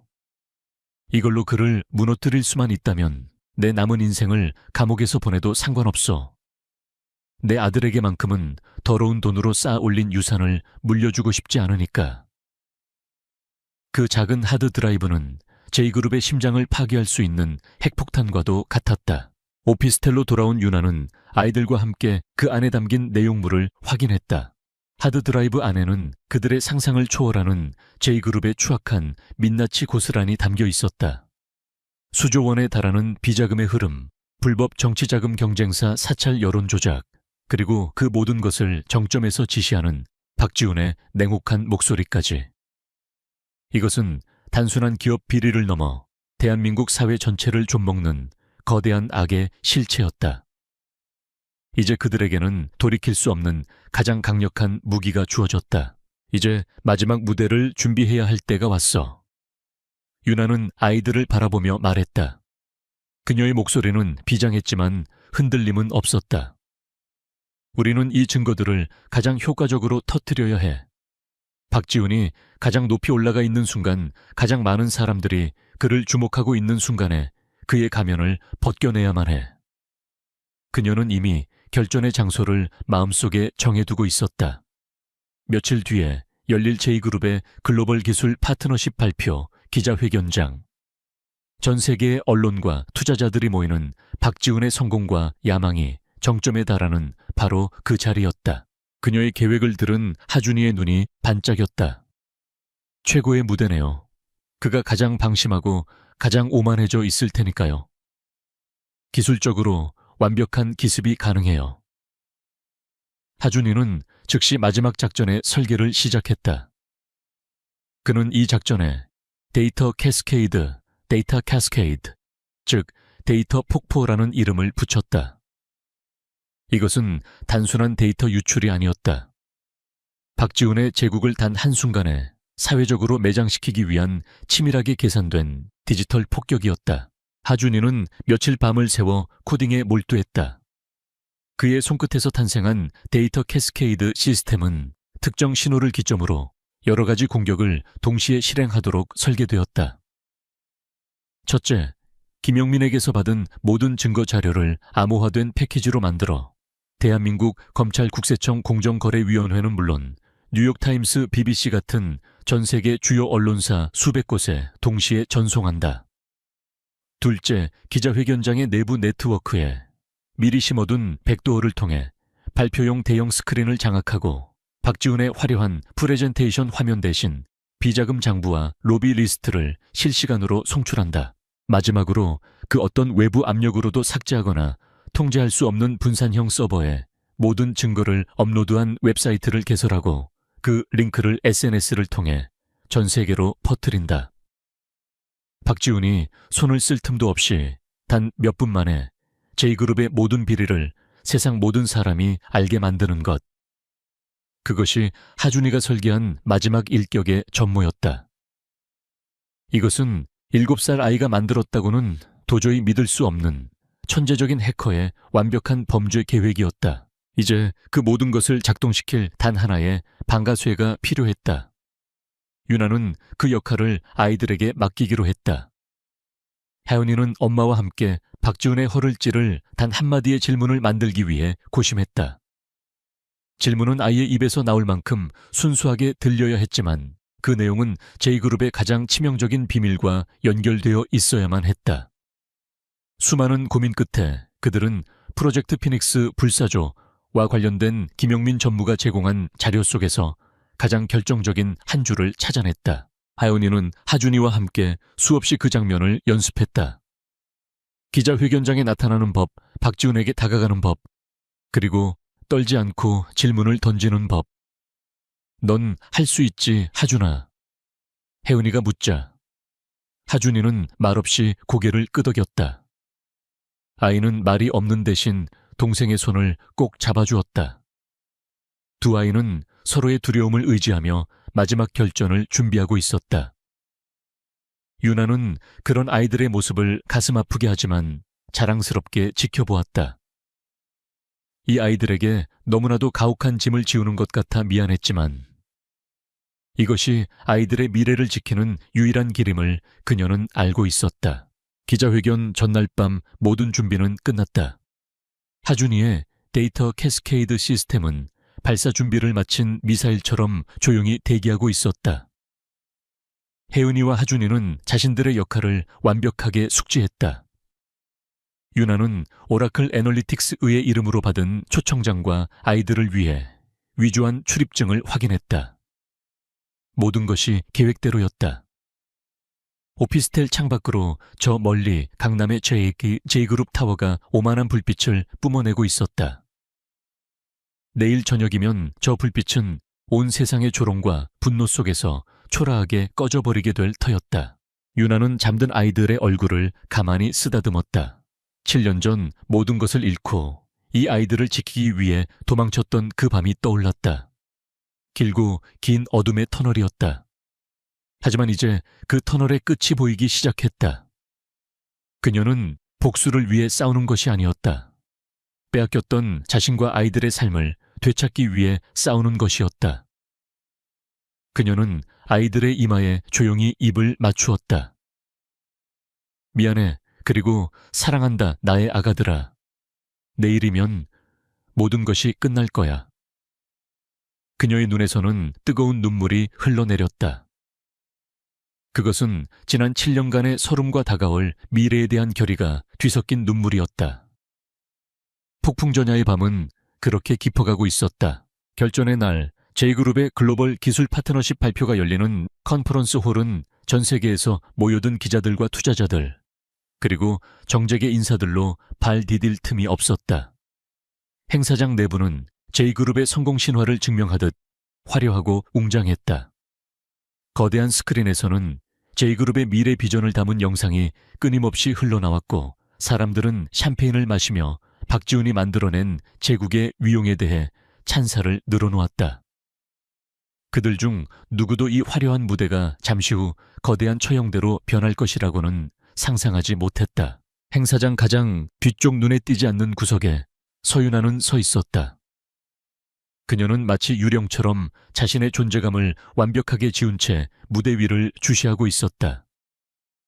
잠시 후면 그녀의 아이들이 저 무대 위로 올라가야 했다. 아이들을 사지로 내모는 것 같은 죄책감이 그녀의 심장을 찔렀지만 그녀는 눈을 감지 않았다. 이것은 아이들의 손으로 직접 과거의 악연을 끊어내고 스스로 미래를 쟁취하게 하기 위한 마지막 관문이었다. 그녀의 등 뒤에서는 하준이와 하연이가 나이에 어울리지 않는 침착함으로 그 순간을 기다리고 있었다. 드디어 행사의 주인공 박지훈이 무대 위로 올랐다. 스포트라이트가 그를 비추자 장내에는 우레와 같은 박수 소리가 터져 나왔다. 그는 세상의 정점에 선 제왕처럼 자신만만한 미소를 지으며 청중을 향해 손을 흔들었다. 그는 준비된 연설을 시작했다. 그의 목소리는 자신감과 야망으로 가득 차 있었다. 이 그룹은 과거에 안주하지 않을 것입니다. 우리는 혁신을 통해 미래를 창조하고 인류의 삶을 바꾸는 위대한 도전을 멈추지 않을 것입니다. 그의 위선적인 연설에 청중은 열광했다. 바로 그 순간이었다. 박지훈이 연설의 절정에서 잠시 말을 멈추고 청중의 박수를 만끽하던 바로 그 찰나. 윤아는 아이들의 등을 가볍게 밀어주었다. 이제 가렴. 하준이와 하은이는 말없이 고개를 끄덕이고는 서로의 손을 꼭 잡은 채 인파를 헤치고 무대를 향해 걸어가기 시작했다. 말쑥하게 차려입은 어린 쌍둥이 남매의 등장은 즉시 사람들의 시선을 사로잡았다. 웅성거림이 파도처럼 번져나갔다. 저 아이들은 누구지 어떻게 저기로 가고 있는 거지? 보안 요원들이 아이들을 막기 위해 움직이려 했지만 무대 위에 박지훈은 손을 들어 그들을 제지했다. 이 작은 해프닝을 여유롭게 처리함으로써 자신의 관대함을 과시하고 싶었을지도 모른다. 그는 인자한 미소를 지으며 아이들을 내려다보았다. 꼬마 손님들 혹시 길을 잃었나요? 아니면 저에게 하고 싶은 말이라도 있나요? 그의 목소리에는 상황을 완전히 통제하고 있다는 자신감이 묻어 있었다. 그는 아이들이 J그룹의 팬이라며 사인을 해달라고 조르거나 귀여운 응원의 메시지를 전할 것이라고 예상했을 것이다. 아이들은 무대 중앙 박지 후문에 바로 앞까지 다가왔다. 하준이는 아무도 눈치채지 못하게 작은 무선 신호 장치를 연단 아래에 슬쩍 내려놓았다. 그리고 하연이가 앞으로 나섰다. 장내의 모든 카메라가 두 아이와 박지훈을 동시에 비추고 있었다. 사회자가 아이를 제지하기 위해 다가왔지만 혜은이는 그보다 빨랐다.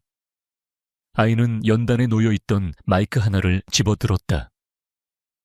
장내의 모든 소음이 거짓말처럼 사라지고 숨막히는 정적이 흘렀다. 하연이는 박지훈을 똑바로 올려다보았다.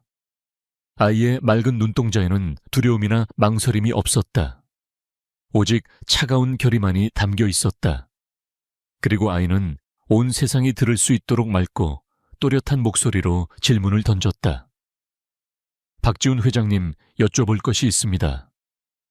아이의 목소리가 장내 스피커를 통해 울려 퍼졌다.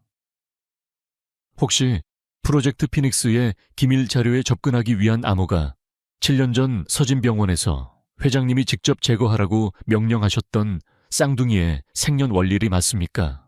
순간 세상이 멈췄다. 박지훈의 얼굴에서 미소가 사라지고 그의 눈이 경악으로 물들었다. 프로젝트 피닉스, 서진병원, 쌍둥이. 그가 자신의 기억 속 가장 깊은 곳에 묻어버렸던 절대로 세상에 드러나서는 안 될 단어들이었다. 그 단어들이 자신의 눈앞에 서 있는 이 기이한 아이의 입에서 흘러나온 것이다. 그는 온몸의 피가 얼어붙는 것 같았다. 하연이의 질문이 끝나는 것과 동시에 하준이가 내려놓은 신호장치가 작동했다. 데이터 캐스케이드가 시작된 것이다. 박지훈의 등 뒤에서 그의 성공 신화를 보여주던 거대한 스크린이 순식간에 암전되었다가 다시 켜졌다. 하지만 화면에 나타난 것은 J그룹의 로고가 아니었다. 그것은 수조 원에 달하는 비자금의 흐름을 상세하게 기록한 비밀 장부였고 그 돈을 받은 정관계 인사들의 명단이었으며 서유나 임신 8주 쌍둥이 처리할 것이라는 문구가 적힌 문서의 스캔 파일이었다. 동시에 컨퍼런스 홀에 있던 모든 기자들과 참석자들의 스마트폰이 일제히 울리기 시작했다. 그들에게는 J그룹의 모든 비리를 담은 증거 자료가 업로드된 웹사이트 링크와 함께 J그룹의 진실이라는 제목의 이메일이 전송되었다. 장내는 아수라장으로 변했다. 기자들의 카메라 플래시가 기관총처럼 터져나왔다. 고함 소리와 비명 소리가 뒤섞였다. 일부 참석자들은 충격에 입을 다물지 못했고 일부는 조용히 자리를 뜨기 시작했다. 박지훈은 무대 위에 얼어붙은 채 서 있었다. 그는 아무 말도 아무 행동도 하지 못했다. 그의 머릿속은 하얗게 비어버렸다. 그는 스크린에 떠있는 자신의 범죄의 증거들과 자신을 경멸하듯 바라보는 눈앞의 두 아이를 번갈아 볼 뿐이었다. 그제야 그는 깨달았다. 이 아이들이 누구인지를 7년 전 자신이 지워버렸다고 생각했던 과거가 살아있는 악몽이 되어 그의 눈앞에 서 있는 것이었다. 그의 완벽했던 제국이 단 한마디의 질문과 함께 산산조각 나고 있었다. 회장님, 이게 다 사실입니까? 비자금에 대해 해명해 주십시오. 정말로 낙태를 강요했습니까? 기자들이 무대 위로 몰려들며 질문을 퍼부었다. 박지훈은 그들의 목소리가 아득하게 들렸다. 그의 귀에는 오직 자신의 심장이 무너져 내리는 소리만이 들릴 뿐이었다. 그의 오만했던 얼굴은 이제 공포와 절망으로 일그러져 있었다. 그는 무대 위에서 비틀거리다 결국 힘없이 주저앉고 말았다. 제국의 왕이 자신의 대관식에서 가장 비참한 모습으로 무너져 내린 순간이었다. 그 모든 혼란의 와중에서 유나는 조용히 아이들의 손을 잡고 행사장을 빠져나왔다. 아무도 그들에게 신경 쓰지 않았다. 모든 사람들의 관심은 무대 위에서 몰락한 왕에게 쏠려 있었다. 밖으로 나온 세 사람은 아무 말 없이 서울의 밤거리를 걸었다. 차가운 밤 공기가 그들의 뜨거워진 뺨을 식혀주었다. 저 멀리 자신들의 손으로 무너뜨린 성에서 터져나오는 아우성 소리가 희미하게 들려왔다. 길고 길었던 전쟁이 드디어 끝난 것이다. J그룹의 몰락은 한편의 잔혹극처럼 신속하고 완전하게 진행되었다. 기자회견장에서 터져나온 진실의 폭탄은 대한민국 사회 전체를 뒤흔들었다. 다음 날 모든 신문과 방송의 헤드라인은 두 아이의 질문 제왕을 무너뜨리다. J그룹 비리 제국의 추악한 진실 같은 자극적인 제목으로 도배되었다. 박지훈은 그 자리에서 현행범으로 긴급 체포되었고 검찰은 J그룹 본사를 압수수색하며 그의 모든 범죄를 낱낱이 파헤치기 시작했다. 박지훈이 수십 년간 쌓아 올린 부와 권력의 성은 하룻밤 사이에 모래성처럼 허물어졌다. 그에게 충성을 맹세하던 정치인들과 공무원들은 서둘러 그와의 관계를 부정했고 그의 편에 섰던 경제계 인사들은 등을 돌렸다. J그룹의 주가는 역사상 유례없는 폭락을 기록했고 계열사들은 줄줄이 파산 위기에 내몰렸다. 그는 철저히 혼자가 되었다. 차가운 취조실에 앉아 값비싼 수트 대신 죄수복을 입은 그는 더 이상 제국의 왕이 아니었다. 7년 전 자신이 버렸던 과거에 발목이 잡혀 몰락해버린 한심하고 초라한 범죄자일 뿐이었다. 내부 고발자였던 김영민 전무는 검찰에 자수하여 모든 범죄 사실을 털어놓고 수사에 적극적으로 협조했다. 그는 법의 심판을 피할 수 없었지만 무거운 죗값을 치름으로써 아들에게 최소한의 떳떳함을 보여줄 수 있게 되었다. 훗날 서윤아는 익명의 기부자를 통해 그의 아들이 평생 치료받을 수 있는 거액의 신탁기금을 병원에 전달했다. 그녀의 복수는 파괴만을 위한 것이 아니었다. 그것은 잘못된 것을 바로잡고 최소한의 인간적인 도리를 지키기 위한 과정이기도 했다. 서울에 몰아친 거대한 폭풍을 뒤로한 채 유나와 아이들은 조용히 제주로 돌아가는 비행기에 몸을 실었다. 서울로 올 때와는 전혀 다른 공기였다. 복수심과 긴장감으로 가득 찼던 마음은 이제 모든 것을 내려놓은 평온함으로 채워져 있었다. 창밖으로 보이는 서울의 잿빛 풍경이 점점 멀어지고 잠시 후 비행기는 푸른 바다 위를 날기 시작했다. 아이들은 7년 전처럼 하지만 전혀 다른 마음으로 그 풍경을 바라보고 있었다. 그들은 예전에 살던 바닷가의 작은 돌집으로 돌아왔다. 모든 것이 변하지 않은 채 그대로였다. 짭짤한 바다 내음, 규칙적으로 들려오는 파도 소리, 그리고 마당 한 구석의 귤나무까지. 7년간 그들을 짓눌렀던 거대한 그림자가 사라진 그곳은 이제야 비로소 진정한 안식처가 되어주었다. 그들은 더 이상 도망자가 아니었다. 세상의 가장 평화로운 곳으로 당당하게 귀환한 승리자였다. 며칠 동안 세 사람은 아무것도 하지 않고 그저 함께 시간을 보냈다. 아침에는 함께 해변을 산책했고 낮에는 텃밭을 가꾸었으며 저녁에는 나란히 앉아 노을을 바라보았다. 아이들의 얼굴에서는 서울에서 보였던 나이답지 않은 긴장감과 진지함이 사라지고 본래의 천진난만한 웃음이 돌아왔다. 하준이는 더 이상 복잡한 데이터 대신 바다 생물들의 생태를 관찰했고 하은이는 사람들의 심리 대신 구름의 모양을 읽었다. 어느 날 새벽 유나는 잠에서 깨어난 아이들과 함께 해돋이를 보기 위해 해변으로 나갔다. 어두운 수평선 너머로 서서히 붉은 기운이 번지기 시작했다. 세상이 온통 고요한 가운데 오직 파도 소리만이 그들의 곁을 지키고 있었다. 혜은이가 엄마의 손을 잡으며 물었다. 엄마, 이제 우리는 행복한 건가요? 유나는 아이를 끌어안으며 대답했다.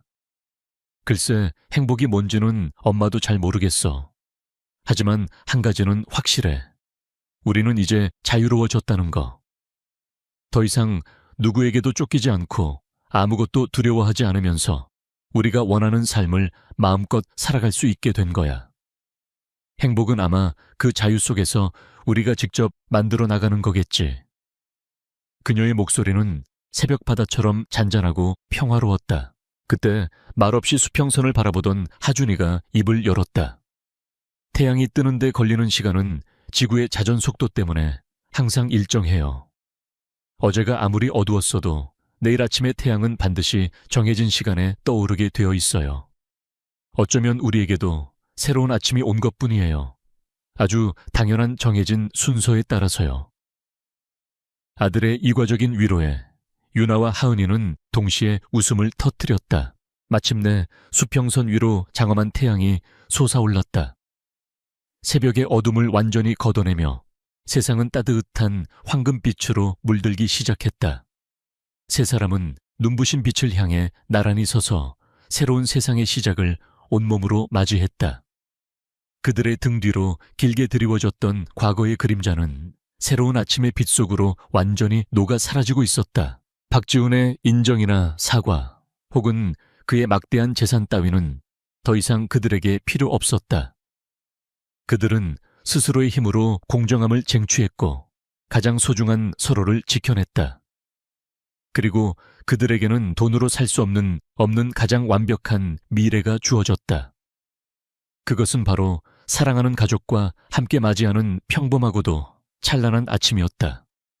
제주의 푸른 바다 위로 길고 길었던 복수극의 막이 내리고 새로운 삶의 이야기가 이제 막 첫 페이지를 열고 있었다.